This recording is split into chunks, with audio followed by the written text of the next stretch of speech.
The Tom Woods Show, episode 1798. Prepare to set fire to the index card of allowable opinion. Your daily dose of liberty education starts here. The Tom Woods Show. Hey everybody, Tom Woods here. So glad to have Ivor Cummins here on the show. I've had so many requests for him. He has done such fantastic work when it comes to the virus in terms of his videos and his analysis. He is so fantastic with numbers because of his scientific mind and background. I cannot say enough about him. He's coming to us all the way from Ireland, and I just want to rattle off some questions and get his answers. So, Ivor, welcome to the show. Hey, Tom. It's great to be here. Thank you. Now, you have been a well-known figure in health for quite some time, but wow, did the issue of the virus really elevate you, because you've been doing work that, frankly, our so-called public health establishment should have been doing. But, of course, they've been engaged in panic mongering and irrationality for 8 or 9 months. But, man, the videos you just keep pumping out one after the other and the interviews you do have been a source of solace and sanity for so many people. I'm sure you've heard that a lot. Yeah, actually, Tom, that has been one good side of it. If there's any good side to this issue, so many messages and emails and just saying, many people saying, you've preserved my sanity because I thought I was going mad. I mean, I've countless messages of that nature. So yeah, it's been good that way. Especially because people are being told one thing and seeing another over and over and over. And there are so few people prominent in public life who will reassure them that they're not indeed crazy. So I want to ask you a bunch of maybe disjointed and random questions, but just because at this point, I feel like I've covered so much material on this that now I just want to really tie up the loose ends and talk about areas where, the other side of the argument feels like they have some strong points. And these are areas that you've talked about. For example, I want to start with a topic I raised with Jay Bhattacharya, which is the issue of New Zealand.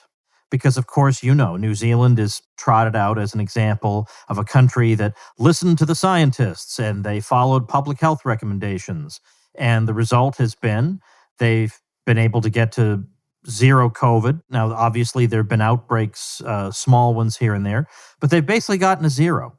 And the implication of this is that if only, they like to say the West, but since these are people who hate criticizing Europe for anything, they really just focus on the United States. If only the United States had had its act together, it could have been like New Zealand. What do you think about that? Yeah, well, it's kind of absurd, really. So the United States, the first cases were supposedly in January, but really the virus was into the States November, December, and just traveling across the country.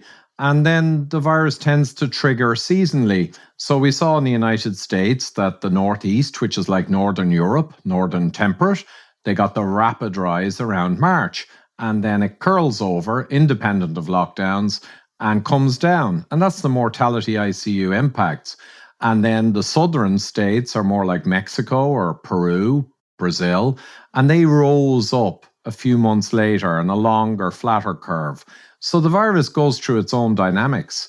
Now, you cannot ever compare to an island like New Zealand, thousands of miles from anywhere, in any way, shape, or form. But then we've got to look at New Zealand and say, well, how successful were they? So New Zealand and Australia had 100 flights a day from China. And we know this thing was emanating from China in October, possibly earlier. So how could they possibly have escaped it?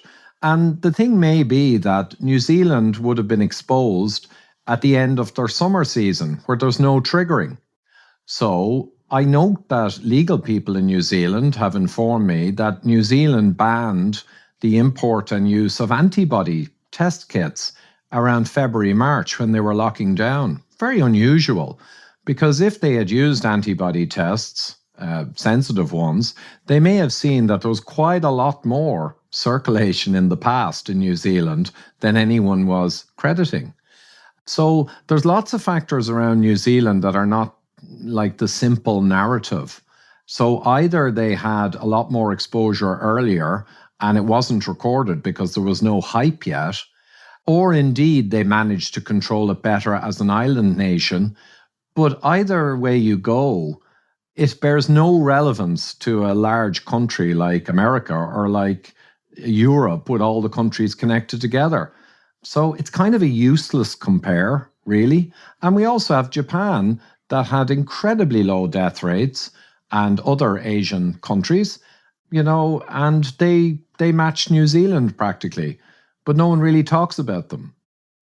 I've tried to talk about them. In particular, I pointed out some of the headlines. I went back and found some of the headlines written in April by the panickers that were arguing, for example, in the Washington Post, too little too late is how they described in the headline Japan's coronavirus response, or in Science, in a whole bunch of mainstream periodicals. They all had the same grim predictions for Japan. Then absolutely none of them occurred. And did we get an apology? Did we get a rethink of this? No, they're on to the next country. Or if they have to talk about Japan, they'll stumble around and say it's because they wore masks or something. They don't really know what happened, frankly. Exactly. And what people need to know about Japan is it's a crucial control country like Sweden is with no lockdown. So Japan, in a brief summary, Japan, in exactly as you say, Tom, they really got almost no impact. So if you look at the graphs in Europe for deaths per million, the big curves, and you plot Japan, you can't see it. It's that low. And even the most dedicated maskopath who's pushing masks will acknowledge it will reduce somewhat transmission, maybe, right? So it's not masks in Japan because look at the mortality curves. It's basically huge humps versus nothing. So it's not masks and it's not lockdowns because they didn't lock down. They had Tokyo buzzing away, right, during when Europe was getting hammered. So it's not either of those things. What it actually is, if you look at the science, is the Japanese elderly are extraordinarily healthy metabolically, and that's what dictates your mortality outcomes on ICU severe cases. Their vitamin D levels are incredibly high compared to Europe, and Italy is the black spot of Europe, northern Italy, and we know what happened there. So that's one thing. But the other thing about Japan is a study was done. So unlike New Zealand, which banned the use of antibody tests, right? Interesting. Japan actually followed several hundred people through their hump in June, July, and their PCR positives went up, but they didn't get any deaths, right? And they measured these few hundred people every week with antibody tests. And you know what? The few hundred sampled to represent the Tokyo population, they went up to nearly 50% antibody positive for SARS-CoV-2. So it spread all over the place. They just didn't get the impacts. So it wasn't the masks and it wasn't the lockdowns, which they didn't do anyway. It spread, but it didn't hit the ICU and it didn't hit the mortality figures. So very few people know that that's a published paper. So if you take the Japanese, the health of the elderly being excellent, high vitamin D, and prior immunity to SARS from prior SARS epidemics, so they'd have better immune system response perhaps. But the fact is they all got the antibodies, or at least half of the sample, but they didn't get the impacts. So what we're hearing addresses none of what I just said, which actually answers all of the questions. Well, the fact that so many of them got it means that they failed to, quote, stop the spread, which is the propaganda phrase we hear everywhere else. They didn't, quote, stop the spread. It's that the spread generally didn't harm them for a variety of reasons like the ones you've mentioned. Now, let me ask you, though, I can understand why the average person would think that there is a kind of logic to lockdowns.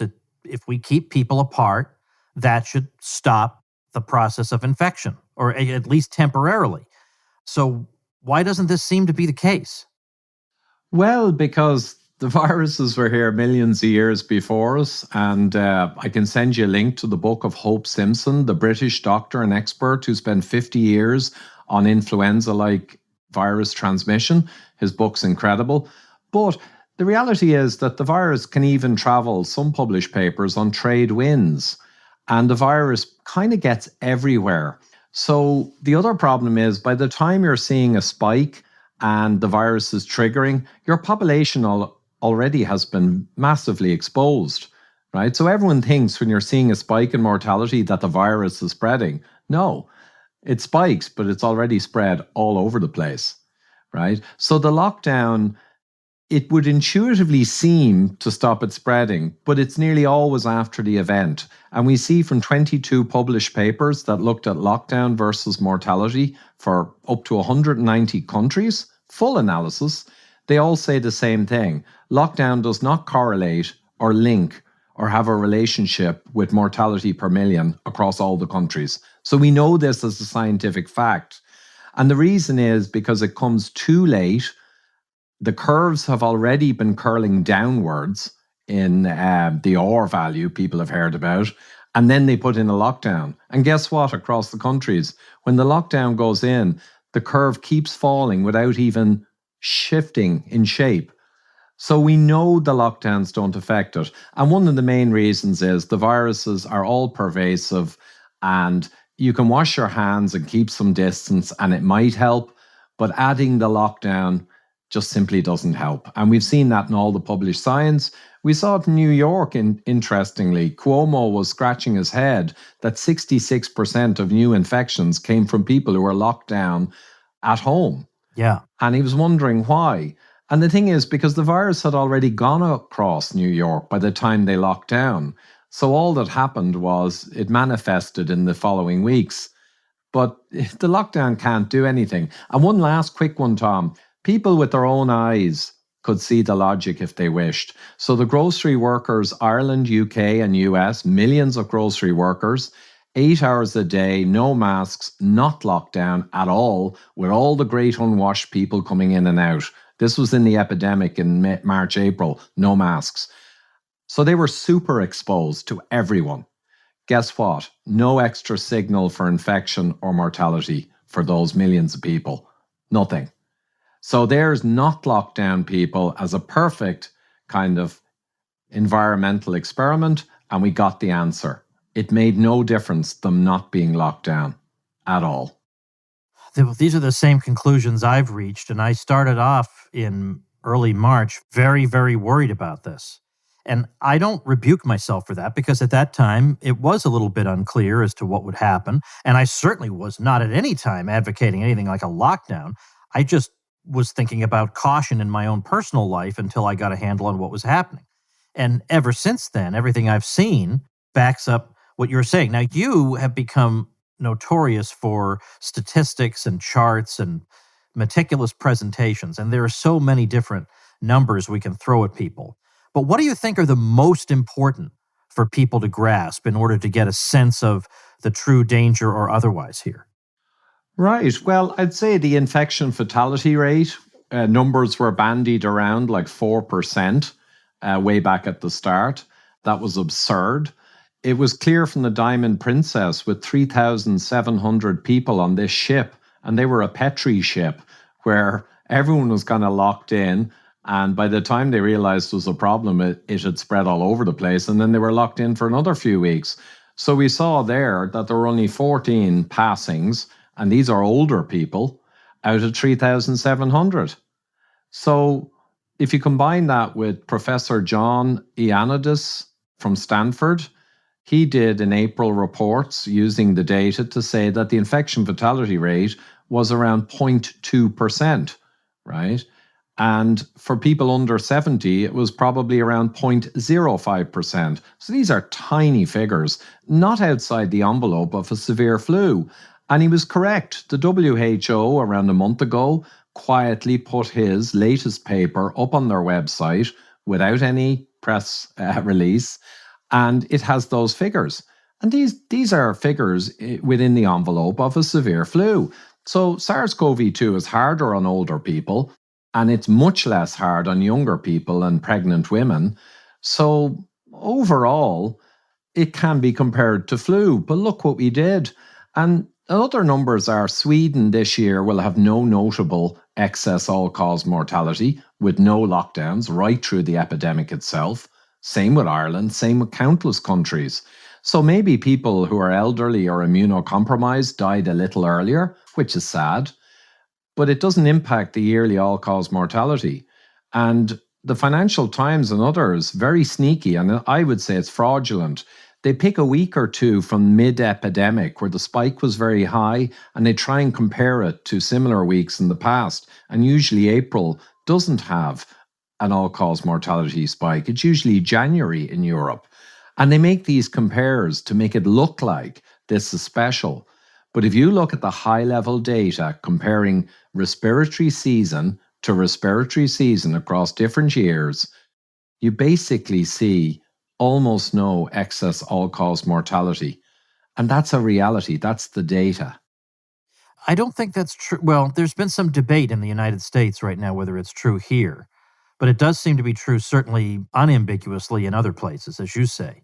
Yet I've been reading articles saying just in the past few weeks that Sweden has now definitively been a failure for some reason, they all say. And I'm wondering what they mean by that. So I go and generate a chart looking at deaths in Sweden. And so, yeah, they had a big curve, and then they had a small hill recently, which has pretty much come back down as far as I can see, much smaller than the spikes in other European countries. And that was the end of that. What's really going on there? I mean, I've heard that like anytime anybody says anything over there, it's reported in the US as Sweden is giving up on its experiment. Well, first of all, the experiment is the lockdown. The normal response is Sweden. But what is really happening? Right. Well, that's a good point at the end there, that the WHO 2019 October pandemic guidelines, a 100-page document, and I have it, and it's still on their website. And they advise in that document no quarantine of exposed individuals. There's no evidence base for it working with viruses, and it would not make any sense. They didn't even talk about locking down countries because in October 19, that would be absurd to even mention. You'd be laughed out of the room. But then the world and the WHO literally decided to copy China. That's where it came from. The new science of China. Okay then. But the Swedish figures show clearly they beat many, many countries. They're number 25, I think, on the long list of deaths per million for all the countries in Europe and America around the world. Number 25 they are, with no lockdown. And it's important for people to realize that the CNN went in with camera crew on, I think it was May the 6th, just in their epidemic. And they were shocked when they saw elderly ladies getting their hair cut, no masks, cafes, you just had to keep arm's length, blah, blah, blah. So they really, truly didn't lock down, even in Stockholm, where they got the biggest hits. And their performance, if you correct for demographics, age of population, and you correct properly scientifically for other factors, they've beaten many countries, not beaten others. They're not distinguishable from other countries when you correct for the science. So they actually did what the Europe and the West have advised for 50 years, and they succeeded because they didn't get hit worse than anyone else when you correct for the key factors. So they succeeded. And it was the rest of Europe and the US that copied China. So the question people need to ask is, if we have 22 published papers across over 100 countries, analyses showing that lockdowns don't impact deaths per million, we've got to ask, well, why did we copy China and why do we continue to do so?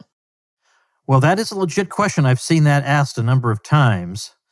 I think it was with Dr. Bhattacharya that we pointed out that if we look at, for example, China and Japan, well, as you've implicitly noted, the response in those countries was very different. Obviously, the Japan response was extremely lax compared to China, and yet they both got, in terms of the publicly available numbers anyway, pretty good results. And so he refers to this as policy invariance, which I think is the most understated phrase of 2020, policy invariance. That seems to be the story. If I had to sum up this whole experience in 2 words, it would be policy invariance. Yeah, it's a great phrase, but as you say, understated. If you look at one of the 22 studies I mentioned, there's a shotgun plot showing severity of lockdown or lockdown, no lockdown against deaths per million. And the 50 countries in that study, it's just a shotgun plot. There is no relationship. All of the analyses show, without question, there's no relationship. And no one cares. The first one was published in April I was sending this paper from Woods Hole Institute in the States. They did an analysis of all European countries in the epidemic at the time, and they said there's no relationship between lockdown policies and outcomes. And that was in April, end of April. And Professor Carl Hennigan at the end of April was showing the data that showed that the UK lockdown came after the curve had turned and did not really have an impact. And again, April. And since then, we have 21 more. And we have two papers that show, with modelling, good modelling, not the bad kind we've heard, that lockdown may reduce load on hospitals somewhat. But if you succeed in doing that, it will actually cause more COVID deaths in the long term because of community immunity suppression. Granny and grandpa will be put at more risk next season. So we have all this data and analysis, but the question is, why are none of the media doing any coverage of all the science that I've mentioned? Surely it would be a really big story. You know, are we doing the right thing with lockdowns? Very popular story, controversial, questioning, open the conversation. But we have nothing in the media about any of this. We had people, let's say maybe toward the end of the summer, maybe it was earlier than that, but starting to use the term case-demic, that's what we have more than a pandemic, because you look at the massive increase in testing and you look at the results and you have a huge number of cases, but a much smaller number of deaths, at least proportionate to that number of cases. But now we are in December, and at least as of last month, does look like things have come down. But as of last month, there was, even though, yes, it's true, there are way more cases than deaths as compared to in the past, it does look like there were a lot more deaths that suddenly occurred. So were the case-demic people wrong? No, they were absolutely correct. But the case-demic was a creature of the summer, the non-viral season. So there was a case-demic for many months in Europe from around May through to around October. And it was absolutely true. And the authorities were fear-mongering about Spanish flu's second waves. They were talking about hospitals overflowing for months and months where nothing was happening. That was the case-demic. Now, when you get into the winter and the virus rises, you will get the seasonal resurgence. It'll never be as bad as the actual epidemic. A new virus only gets one hit, and then it gets a resurgence in the winter where you have more exposed people and susceptible people. But that was predicted. So the case-demic kind of ends somewhat when you come into the actual virus season, and now we see the seasonal resurgence. But if you look for Europe, and indeed for America, if you look at the all-cause mortality where the original epidemic actually made a spike, no question about that, you see now that it's much smaller and it's already turning right down in Europe. So the seasonal resurgence of the virus is predictable, but guess what? No Spanish second wave. You're getting on average around a quarter of the first wave. And what's more, when that's over, the third is going to be even smaller again. Like skipping a stone on the pond, first bump is big. You might get a decent second bump, but after that, So it's actually going to be pretty much spent over the next couple of months. And we're going to have to watch for misattributing deaths with SARS-CoV-2 or 3 positive PCR versus actual excess deaths really occurring. So we're more and more going to see people who would have died anyway, and they're getting badged with PCR. Coming months, we're going to see a lot of that being hyped. On the other hand, the vaccine manufacturers, it seems to me, have an interest in not having their vaccine be perceived to be a failure.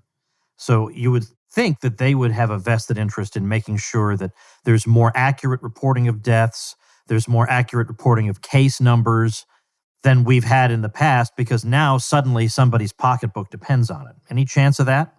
Well, if I were making vaccines, and I'm a corporate guy for nearly 30 years, so I've bent the rules here and there, I would say is fair. If I were in that market, what I would want is the current deaths being maximized, the lockdowns being as severe as possible, mask wearing being enforced, and a general sense of terror. And then as I roll out my product, I'd want to back off on all of that and then say, hey, the vaccines fixed everything, right? That's the way I would go with it. And the problem really is with the vaccine, and I don't get into vaccine talk generally because it's become ridiculous. You can't even discuss it. But the vaccine will come after the vast majority of SARS-CoV-2's impact has already occurred. And it's a problem when you have a product that comes somewhat after the event. So you still need to say that it's doing great things. But I guess if the problem has mostly passed, you can bring in a new product and say, hey, look, the problem's passed because of the new product. But of course, no one will ever get to measure that because the problem is largely passed anyway. But I guess you could have a lot less focus on the problem and a lot less PCR testing once the vaccine comes in. And then there'll be an impression that everything got better related to the timing of the vaccine. So I guess that's what I'd do if I had that product. I'd be working all those vectors. Well, I hear that. I hear that. Let me ask you about one other thing. This is a word that gets used in the US a lot, the word super spreader, that there are certain events that are super spreader events that spread the virus to a whole lot of people in a very short amount of time because there are a whole bunch of people gathered together. Now, in a way, it reminds me of people who, every time there's an unusual weather event, like a severe hurricane in the US, they instantly know that climate change caused it. They have no evidence for this. They've not looked into it at all. They just know. Well, likewise, anytime I've seen people singing together. I've seen all different sorts of things that apparently came to nothing. Deaths continued to fall afterward. But yet I'm told that all these are super spreader events. And so if anybody wants to have music or anything else resume, well, they're just going to be bringing about super spreader events. Can you make any sense of the word super spreader? I'm sure it has some meaning. I'm sure there are such things, but they seem to be so random. There are huge crowds and then nothing. And then other cases, there'll be a small crowd and there is, like there'll be a wedding in Maine and suddenly there are 100 cases. What do we make of this? Right. Well, to me, it's quite simple. I looked at all that stuff and I couldn't believe what they were saying, really, because when things happen that are very noisy and you can't understand them, it's perfect ground for charlatans because they can say, oh, look, we saw this or we saw that, and then just so story, explain it. But you're absolutely right. There's massive data on nothing happening with crowds, and then there's pockets where you get a burst. But saying that the burst was a super spreader, that's kind of mostly making stuff up. You're making a story to fit what you see, but that's not really science. So I find that extremely weak. There may be some truth in some individuals are super shedders, but I've not seen the science to support that. And there's so much contradictory data to that you mentioned that you have to kind of write it off. It's also worrying that super spreader is an extremely useful way to terrorize people and to implement unscientific measures. And it really worries me the science is stretched to breaking point in order to make a powerful narrative that suits the general narrative. So I see that really as just, it's like correlation, but not causation. You use it if it suits you. And I think we have a huge amount of examples of that. And I just thought of something actually. Florida in late September, the governor DeSantis, he had Professor Levitt and I think professors from Harvard as well in a 2-hour session by video link in the Parliament or, the Senate or whatever they have. And based on the data, absolutely correctly, he dropped the lockdowns and mask mandates even. And guess what happened to the mortality per million over the next, I was presenting when it was 4 weeks later, but now around 12 weeks later, nothing. And not only that, but Florida's curve is one of the best in America as seasonally it rises. And we have lots of areas of America rising seasonally quite strongly. Florida stands out as being down amongst the best. So the state that actually dropped the lockdown and the masks turns out to be the best performer in the following months for mortality per million. I could give you 50 examples like that. There is so much contradictory data. Professor Karl Popper the kind of the father of logic and science and proof. He said that you can have any amount of positive bits of evidence supporting your hypothesis, and you can never prove it. But if you have one contradictory piece of evidence which goes against the hypothesis, you're there. So negative evidence is vastly more powerful than positive. But what we're seeing is all of the scientific community is dredging and mining for positive bits of evidence, and that's evidence in quotes, for this hypothesis. But we have not just one bit of negative evidence which destroys it, as Karl Popper would ask for. We have myriad. We've mentioned many of them. You could go on all day listing negative evidence against lockdown and masks. And the irony is you'd only need one piece to kill it. But we have so many, you could spend the day listing them. Hey, everybody, just a quick message from our great sponsor, BitTrust IRA. Well, I bet you're interested in Bitcoin now, aren't you? After what we've been seeing over the past week or so. And not to mention, a lot of people have been thinking about trying to add Bitcoin to their retirement account or even just to jump into this world. And it seems to some people to be not very user-friendly. And you know that's long been my complaint. No more engineers explaining Bitcoin to people. We need marketers explaining it to them so they know what the heck it's all about. Well, BitTrust IRA will help you every step of the way. Seamlessly and securely add cryptocurrency to your portfolio. BitTrust IRA stores your private keys in nuclear bunkers with military-grade encryption. They have a 24/7 trading platform with no minimum investments and unlimited trades, plus a team to help guide you along the way if you have any questions. And they also offer the lowest trading fees in the industry. Well, go to bittrustira.com/woods today to learn more. And for a limited time, BitTrust IRA is waiving the sign-up fee for Tom Woods Show listeners, a $50 value. That's bittrustira.com/woods. BITTRUSTIRA.com/woods. How did you get involved in all this? Was something just the last straw and you said, I've got to look into this? Were you interested from the beginning? I had no idea that the email newsletter I've been writing for years would turn into a COVID update 5 days a week. But that is where life has taken me. Yeah, well, if it was treated like a severe flu, normally, as per half century of knowledge, like we said, WHO, none of us would be talking about this at all. In Europe, by around late April, early May, we'd say, oh, look, it was seasonal and it's faded. And maybe there'd be some people talking about resurgence now, but it's because of the lockdowns and the mandatory masks that this is a story that keeps going. It's the measures against the virus that are the real story. The impact is horrific, and there will be vastly more death and suffering because of the measures than could ever be caused by SARS-CoV-2. That's why it's nonstop.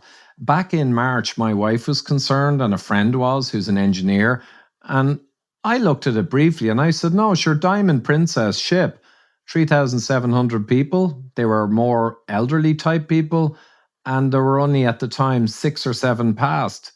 And I said, this is like a severe flu and it's going to be seasonal. And the China data even said that. So I reassured them and said, look, elderly or immunocompromised, it's going to be tough, but it's going to pass like all before it.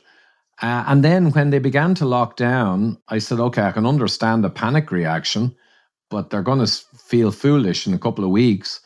But then they insisted on keeping the lockdowns. And then I became more and more involved because I began to see our fundamental freedoms, our culture, our history, everything was being burnt alive at the altar of bad science. And I said, what's happening? So I got more and more engaged. And then in midsummer, when I was saying to all who would listen, now they must give up this nonsense. It's midsummer in Europe. The virus has clearly disappeared seasonally. They cannot justify continued measures.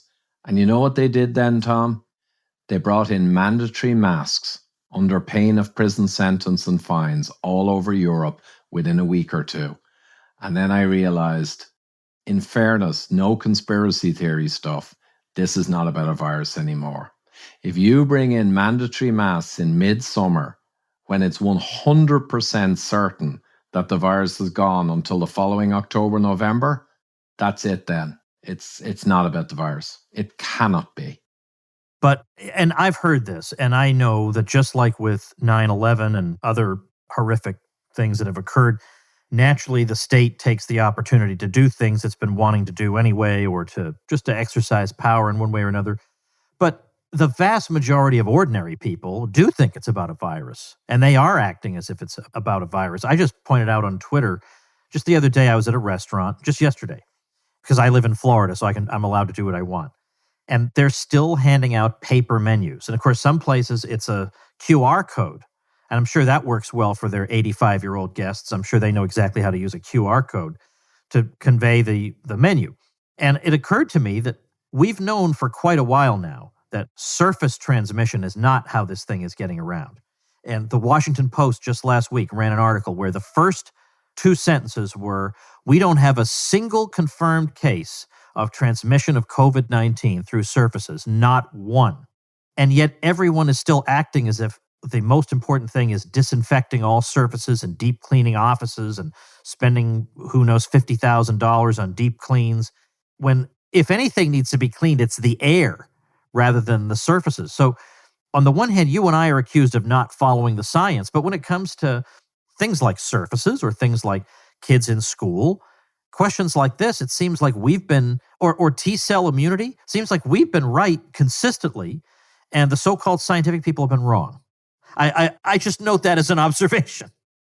Well, yeah, I'd agree that from the start, back in April, I guess, when I was interviewing Dr. Rosedale and others, and Professor Levitt then, and all the real experts who were not going with the narrative correctly, on seasonality, on impact level, on dormancy, and on the lack of efficacy of lockdowns, and on the lack of efficacy of masks, yada, yada, yada.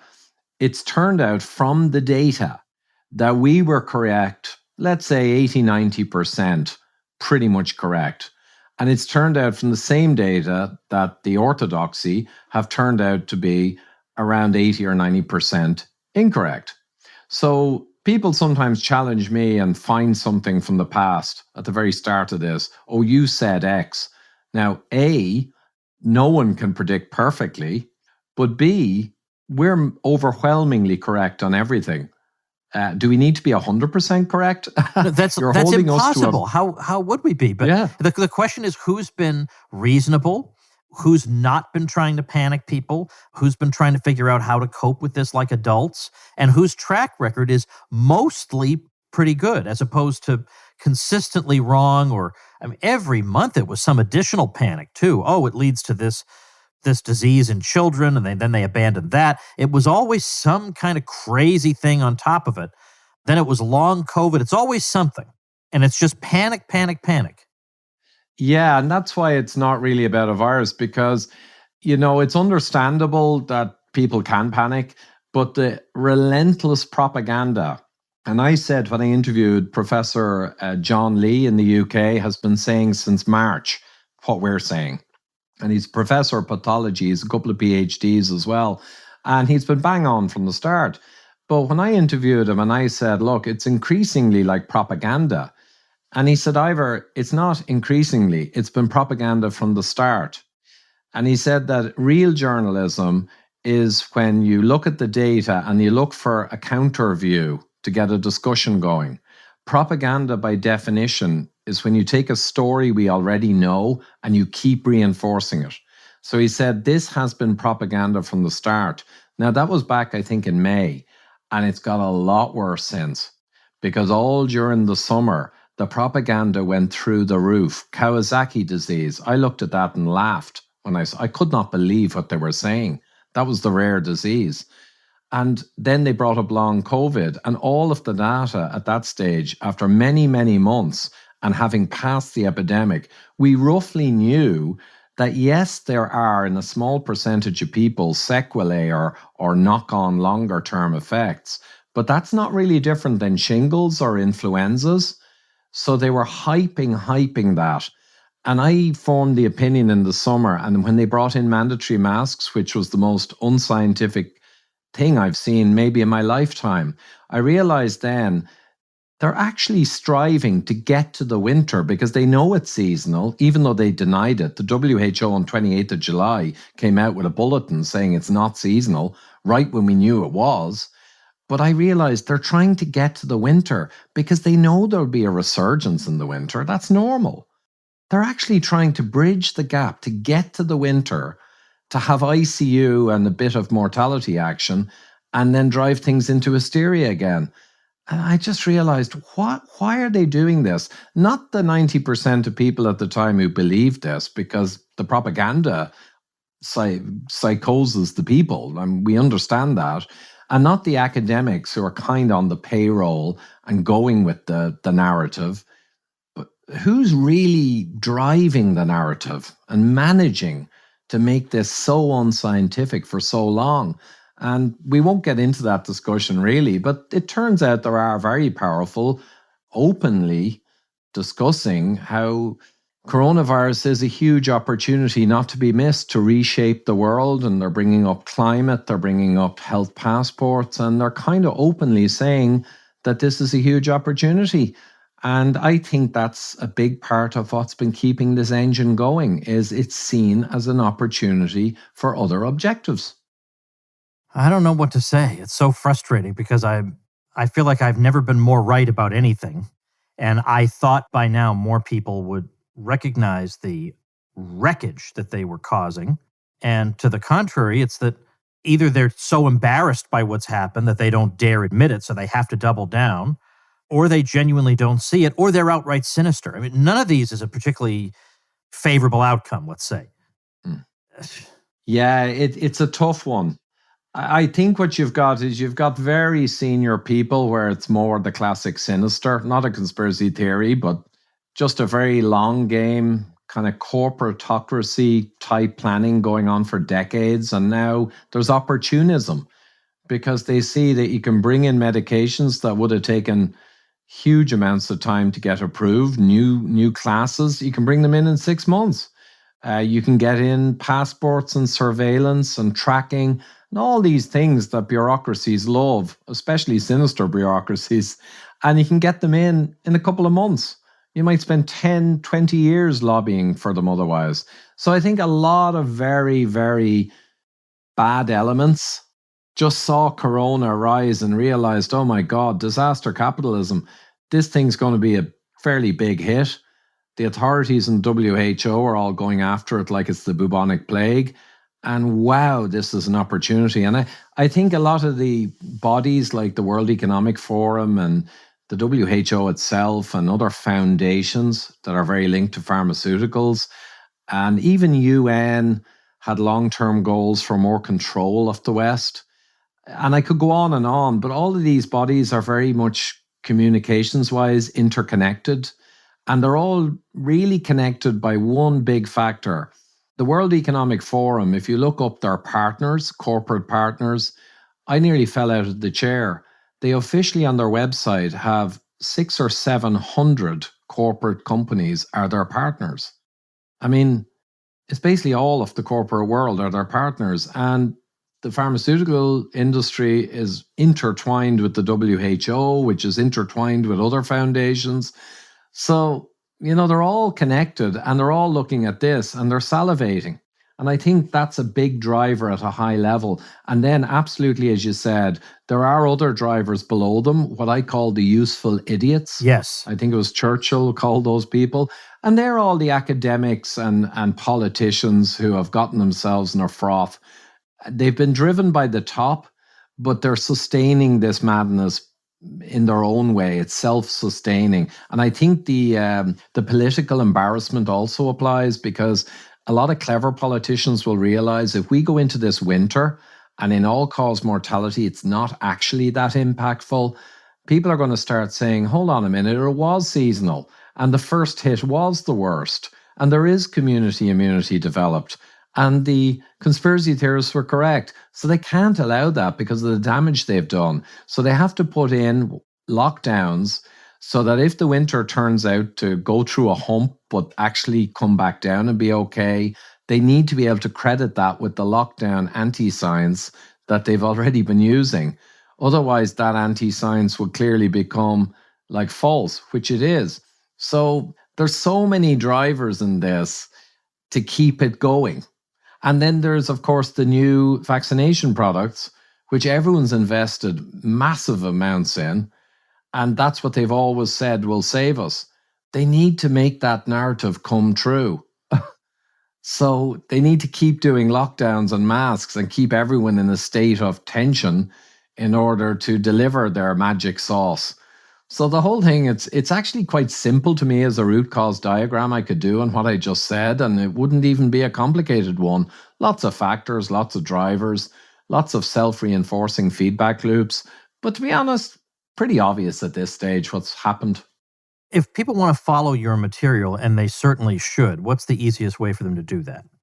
Oh, I'd say a search engine, my name, Ivor Cummins, and rapidly you'll hit my YouTube channel with all the videos you mentioned on this and my website.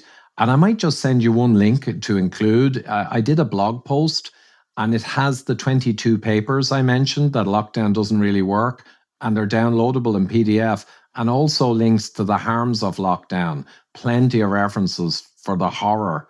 And also a link to that book from Hope Simpson, the British genius doctor, which is a fascinating PDF read and explains a lot of this.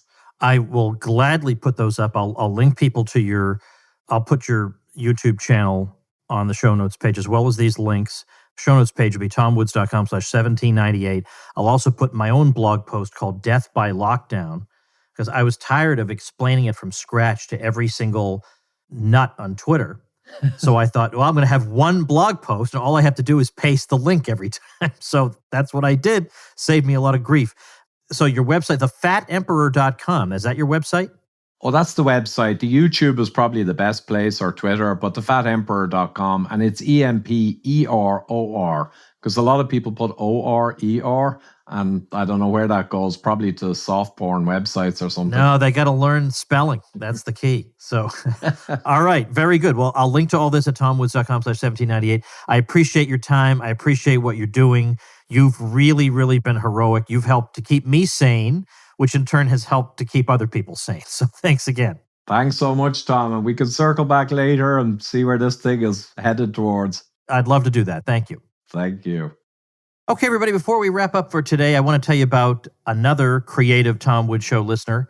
This one created a website called publicdomainmerchandise.com. And that site takes public domain images. They could be from classical paintings or all kinds of other sources, old texts, and then makes products out of them. For example, t-shirts, aprons, mugs, etc. And with neat designs and neat sayings that have that old-timey feel to them. And you know who you are if you like that kind of thing. And so you're going to be like a kid in a candy store. The website is publicdomainmerchandise.com. I'll link to it on our show notes page, tomwoods.com/1798. This is a listener who got hosting through my link. And so not only do they get great hosting and good price, but they also get publicity from me, some free tutorials, and membership in my private bloggers group. So you can get those things too. Before you start your site, check out the details, tomwoods.com/publicity. Tomorrow, John Mackey, CEO of Whole Foods, joins us. I'll see you then. Become a smarter libertarian in just 30 minutes a day.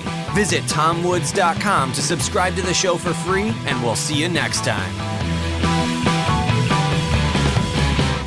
Like the sound of The Tom Woods Show? My audio production is provided by Podsworth Media. Check them out at podsworth.com.